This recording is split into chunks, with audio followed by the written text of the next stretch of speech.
Un homme avait les poches bourrées de billets et était en rendez-vous avec une belle femme. Elle n'était pas cupide, mais a légèrement effleuré sa poche pour sentir l'argent. Soudain, quelque chose d'étrange s'est produit. La poche l'a aspiré, la réduisant à un 20e de sa taille. Heureusement, l'homme l'a vite sortie et posée sur la table. Terrifiée, elle a tenté de fuir, mais il l'a poussée du doigt et elle s'est retrouvée collée sur du papier attrape-mouche. Elle se débattait, mais ses mains et ses pieds étaient englués. L'homme a frotté ses mains, pris des ciseaux et a pressé le papier. Il a découpé autour de sa silhouette.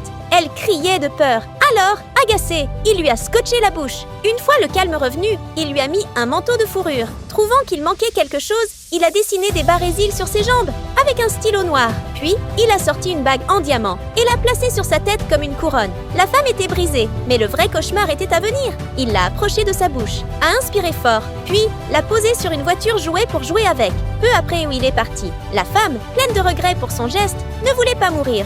Lentement, elle a poussé la voiture jusqu'à la fenêtre et a sauté. Mais par malchance, elle est tombée sur la femme de l'homme. Pensant être sauvée, elle a été surprise quand il est revenu et a enlacé sa femme. Profitant de l'instant, la femme minuscule a roulé vers la poche de l'homme. En touchant l'argent, elle a retrouvé sa taille normale. Elle a arraché le scotch et a crié « Tu caches des choses à ta femme !» Furieuse, la femme a ordonné « Sors l'argent, montre tout !» L'homme, contraint, a sorti 10 000 $. Mais sa femme, avec un sourire, a dit « Il y a autre chose dans ta poche, non ?» Dès qu'il a replongé la main, il a rétréci à son tour. Sa femme a levé le pied et ce qui a suivi fut sa punition. Pour la partie 2, abonne-toi et laisse le drapeau de ton joli pays en commentaire.